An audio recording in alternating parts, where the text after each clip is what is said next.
Shalom uvracha from Yerushalayim, Ir HaKodesh. We continue with the special blessing of God, the special bracha of Hashem, our study of Pirkei Avot, ethics of the fathers. Tonight, we focus on chapter 2, Mishnah 10, and this is the third part of Mishnah 10 in chapter 2. I'd like to make a comment, I made it also last time, that the numbering of the Mishnayot, it's not the same in all of the editions. So if you have a sefer open, if you have a book open and you don't see that it's chapter 10, please look for the particular quote, some version, maybe Mishnah 8, maybe Mishnah 9. In our system, the book that we're following, it's chapter 2, Mishnah 10, part 3. I hope that when you'll find the quotation, you'll be able to adjust it to the particular edition that you're using. We are studying the lives and teachings of the 5 most prominent students of Rabban Yochanan ben Zakkai. As you see in front of you, as you remember, Chamisha Talmidim Hayulo. The Rabban Yochanan ben Zakkai had 5 outstanding students. Last week we spoke about Rabbi Yehoshua ben Hananiah. 2 weeks ago we studied about Rabbi Eliezer ben Hurkanus. The third one on the list is the focus of our attention this evening, and his name is Rabbi Yosei, or Yossi, Rabbi Yossi HaKohen. And that's the personality that we would like to try, with the help of Hashem, to analyze to the best of our extent. Rabbi Yossi HaKohen is probably the least known of the 5 people on the list, and therefore it's a little bit more difficult and challenging to get a full picture of the life of Rabbi Yossi HaKohen. This great teacher, Rabbi Yossi HaKohen, as we will learn in the coming weeks, Rabban Yochanan ben Zakkai referred to him, spoke of him, praised him as being a chassid. Rabbi Yossi HaKohen chassid, Rabbi Yossi chassid. So if we're talking about a chassid, of course, not to be confused with the later usage of the word. We love and respect, admire and revere the Hasidic movement. We're talking about the period of the Mishnah, many hundreds of years before the Baal Shem Tov. Rabbi Yossi is a chassid. A chassid, according to several sources, is one who goes beyond the letter of the law, commonly known as lifnim mishurat hadin, or lifanim mishurat, beyond the actual requirement. When you love the Torah, when you love the mitzvot, you don't stop at the point where the Torah says, "Okay, you've fulfilled your obligation." You go beyond. And some associate the word chassid with the word chesed. Rav Moshe Chaim Lutzato, in his monumental work, Mesilat Yesharim, he has a section there about Chassidut, chapter 19 there, about the Beur Chelkei HaChassidut. And Rav Lutzato claims that Chassid and Chesed are combined concepts. V'hinei Gemilut Chasadim hu ikar gadol lachasidim. Ki chasidut atzmo nigzar mechesed. The essence of chasid is somehow connected to chasid and chesed. The same root, the same word. Every chasid strives to be involved in chesed, kindness, loving kindness. And so Rabbi Yossi, the focus of our attention this evening, the third of the students of Rabban Yochanan ben Zakkai, is a chassid, the ultimate chassid. At the concluding section of Tractate Sotah, Masechet Sotah in the Babylonian Talmud is on page 49a, the last page of Masechet Sotah, we read in the Mishnah, about a certain rabbi named Rabbi Yossi Katonta. Rabbi Yossi Katonta. Who was Rabbi Yossi Katonta? And we don't, he's not known. And according to certain sources, Rabbi Yossi Katonta is Rabbi Yossi HaKohen student of Rabbi Yochanan ben Zakkai, and it says there in the Mishnah, Mishemet Rabbi Yossi Katonta Pasiku Chasidim. That with the death of this Rabbi Yossi Katonta, this was the end of the era.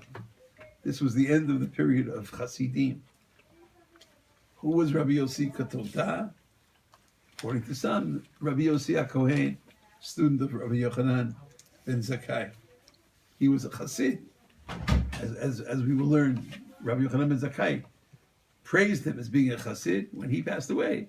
Pasiku Chasidim. Rabbi Yossi HaKohen's teachings are very, very far and removed from the common readings of the Mishnah and Talmud. They're found very rarely in the entire Mishnah. You could read through the entire Shas. Will you find Rabbi Yossi? That's as a contradistinction to the two other great rabbis that we were learning about last week, 2 weeks ago. Rabbi Yehoshua, Rabbi Eliezer. We know that these are the pillars of Mishnah. Rabbi Yossi's teachings, almost no halachot are quoted in the name of Rabbi Yossi. In Masechet Eduyot, there is a certain halachic ruling, a certain halachic testimony, a certain halachic ruling of Rabbi Yossi HaKohen. But where is he? Where is the missing Rabbi Yossi HaKohen and the rest of the Talmud? Can it be suggested that part of his greatness, part of his chassidut was he was so humble, that he didn't want to make himself prominent. He shunned the glory, and maybe he was very tzanua. Maybe he was very, very private. He didn't want to flaunt his greatness, and therefore you have to look with a magnifying glass to find the teachings of Rabbi Yossi HaKohen in the Talmud. We could perhaps understand something about Rabbi Yossi HaKohen if we learn at least some of the references to him in Talmudic literature. I mentioned earlier, a chassid is one who goes beyond the letter of the law. Well, the rabbis record in a discussion in the laws of Shabbat, there's a discussion as to what is permitted and what is prohibited in terms of sending mail before Shabbat that will be delivered, carried and delivered on the day of Shabbat. You're not allowed to use a non-Jewish courier to deliver mail for you. You can't give it to him and say, bring it to my friend tomorrow on Shabbat. The question is, if you're not sure what he's going to do, if it's towards the end of the week, when can you give a letter to a non-Jew and when can you not? This question, by the way, has ramifications up to and including today. I think there are still people that use the mail. I think it's becoming more and more obsolete, but I mean, people have still seen envelopes with stamps. It's still part of it. I don't know, but today emails is there are fewer and fewer uses. So the question is, what? So Chavedim don't have iPhones. I don't know. I mean, is it permitted? Is it prohibited? Is there a difference, perhaps, between giving it to a specific non-Jew or mailing it in a general mail service? Many laws of Hilchot Shabbat. That's not our subject. However, we read in Tractate Shabbat, page 19a, Shabbat Yutet Amud Aleph, Ein mishalachim igarot biad nachri be'erev Shabbat. You can't send letters. You give it to a non-Jew and tell him to deliver it for you on Friday. You can't tell because he will deliver it on Shabbat, or maybe he will deliver it on Shabbat. But B'Revi'i u'B'Hamishi, the days before Friday, if it's on Thursday, and even if it's on Wednesday, mutar, you're allowed, you're permitted, because there's nothing indicating this won't necessarily cause any desecration of the holy Shabbat. Says the Gemara, Rabbi Yossi, the Kohen, Rabbi Yossi, the Chassid, Amru Alav, Al Rabbi Yossi HaKohen, Rabbi Yossi HaChassid.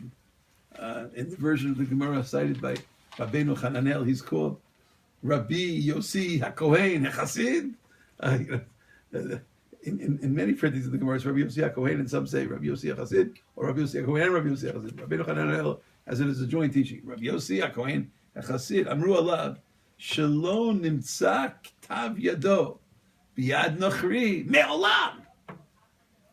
He never sent any kind of letter, of mail, through the services of a non-Jew, since he wasn't sure. Maybe even though halakha permits it, So Yom Chamishi, and surely the earlier parts of the week. Chassid, Lefnei Mishurat Adin, maybe this great love, this great passion for Shabbat. He was very, very careful, and he didn't do it. He was a Chassid.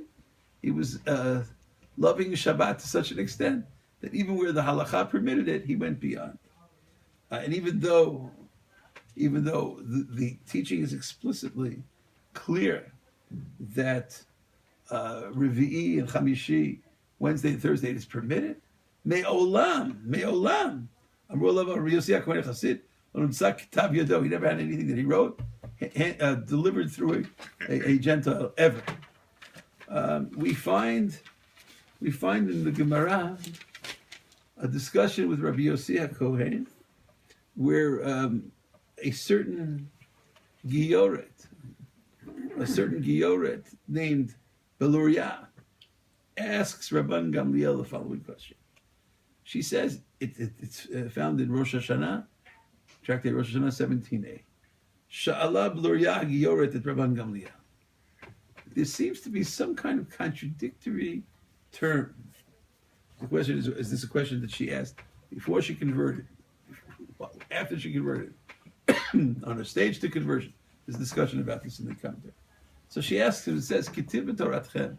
It says in the Torah, in one place, that God shows no favors. Asher lo yisa panim. God shows no favoritism. There are no favors shown by God. You can't bribe God. Lo yisa panim, v'lo yikach shochad. And then it says in the Torah, that's in the book of Devarim, in the book of Bamidbar, it says, Yisa Hashem panav elecha. God will show special favor to you.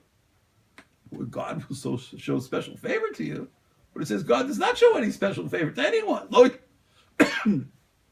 Yisa panim. So which is it? Does God show favors, not show favors, extend favors, not extend favors? Lo Yisa panim, Ke Yisa panim. Yisa Hashem panav elecha. God will raise the divine countenance towards you and extend special favor. Nitpala Rabbi Yossi HaKohen. Rabbi Yossi HaKohen.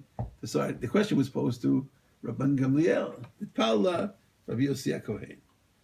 And the author of the Ben Ish Chai, Rav Yosef Chaim of Baghdad, who wrote a beautiful commentary on Agadah.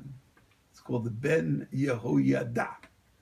The same author as Ben Ish Chai. Ben Yehoyada, one of the most beautiful, commentaries. Anyone who's interested in Agadic material in Talmud, look at the Ben Yehoyada. He says that Rabbi Yossi HaKohen felt a special connection to this question because one of the sentences that's being quoted is from the blessing of the Kohen. Yisa Hashem panav elecha. That's a Kohen sentence, so he's always saying it. So, okay, Nitpala Rabbi Yossi HaKohen. And he tells her, Emshal lach mashal. Allow me to explain the teaching through an example. Lama davar domeh, la'adam shenoshe b'chavero moneh. A person owes his friend a certain amount of money. We'll use $100, $1,000. He owes him $1,000. And he does the transaction. He carries out the transaction in front of the king. He borrows the money in front of the king. V'kavalo zman b'fnei hamelech, and he tells his creditor, the debtor, the borrower, tells the creditor in front of the king, "I will pay it back on a certain date." V'nishbalo, and he swears to him. He swears to him on Rosh Chodesh Shvat, you'll get your money back. V'nishbalo b'chayei hamelech, I swear by the life of the king that your money will be returned on Rosh Chodesh Shvat. Higia zman, v'lo pra'ah, and the time arrived and he didn't repay it. the time arrived that he did not repay him. So he comes to the king. He comes to the king and he says, I'm so sorry, I'm so sorry. I know I swore in front of you. I know I promised. I know that you were there and I swore by your life. Please forgive me. I didn't pay back the debt. The king says that you don't have to worry about me. My embarrassment, my shame is forgiven. El boni machulach. But about your friend, you owe him the money. You have to pay him. Don't worry about me. Lech upayes et chavercha. Go and make appeasement. Go make amends with your creditor. Said Rabbi Yossi HaKohen, Lo yisa panim and yisa panim. If it's a question between people and God, if it's a question between Yisa Hashem panav elecha, bein adam lamakom, like in the example of the king, God is ready to show special favors and to overlook. But if it's between one person and another person, there lo yisa panim, lo yikach shochan. Hachanami, says Rabbi Yossi HaKohen, kan ba'avirot shebein adam lamakom, sins between people and God. That's when it's that's when it's Yisa Hashem panav elecha. Kan lo yisa panim ba'avirot shebein adam lachaviro, interpersonal levels of sins. As Rav Tzvi Hirsch Chayut explains in his commentary, he says, Nireh be'inai hakavana, the ba'avirot shebein adam lamakom, is a very beautiful insight. He says, if you're dealing between sins between a person and God, then God is a litigant in this transaction, right? It's you and God. You're both like you're two sides. So your creditor can always mark off the loan. He can decide you don't owe him any money anymore. If it's between you and God, Azai hu yitbarachu baldin. Who baldin? He's the other side of your case. V'yuchal levater. That says okay. So God forgives the amount. V'Hashem malei rachamim. V'nosei panim lishan. God shows Yisa Hashem panav elecha. Aval be'aveirot shebein adam lachaveiro. What sins between people and other people, God is not the baldin. God is the judge. Judge is not allowed to show favoritism. Azai HaKadosh Baruch Hu b'bchinat shofet v'im kein eino nosei panim rak v'mishpat dan v'shofet. He's especially sensitive. Maybe Rabbi Yossi HaKohen, especially sensitive to areas between people and other people. In our Mishnah, which I hope to get to in a few weeks, we learn about Rabbi Yossi HaKohen teaching that one of the most important principles of Torah is Yihi mamon chaverecha chaviv alecha kishalach. That's his teaching here in Pirkei Avot. Bezrat Hashem, we hope to get it. Rabbi Yossi Omer, Yihi mamon chaverecha chaviv. Be as sensitive to your friend's possessions, to your friend's property, to your friend's estate as to your own. And therefore, we read about Rabbi Yossi HaKohen in Masechet Chagiga, where there's a discussion about concepts of Kabbalah, concepts of Masei Merkava, the mysterious elements of Kabbalistic thought. Rabbi Yossi HaKohen is expounding verses and teachings about Kabbalah. He had this great sense of connection to the esoteric teachings of Kabbalah, but at the same time, ever so sensitive to interpersonal levels. Haiman, the Gemara says in Bava Kama, Haiman deba'i lemehavech chasidah. If a person wants to be a chasid, so a person has to be sensitive. A person has to be sensitive, not to damage other people's property, to be sensitive to other people. That was Rabbi Yossi HaKohen. Now, a Kohen generally, all Kohanim are on a level of sensitivity. They know how to speak with sensitivity. They know how to act with sensitivity. That's one of the reasons why, if, God forbid, there's a dispute between husband and wife regarding, let's say, sotah, the whole section of sotah. So it says, "V'hevi ha'ish et ishto el haKohen." The husband should bring his wife to the Kohen. Why did he bring him to the Kohen? The Kohen is the one who carries out the ceremony of Sotah. Why the Kohen? Because if they're not getting along, maybe they should go to a Kohen. We'll teach them how to get along. It says that the Zot Tiyeh Torah HaMitzorah, B'yom Taharato, V'huva Kohen. You bring them to a Kohen. What's a Mitzorah? A leper, according to certain traditions. Has something to do with speaking improperly, speaking Lashon Hara. The Kohen is teaching. So this great Kohen, Rabbi Yossi Kohen, reached special levels of Chassidut and was able to be one of those prominent students of Rabbi Yochanan ben Zakkai because he combined his Chassidut both in areas between people and God and in areas between people and other people.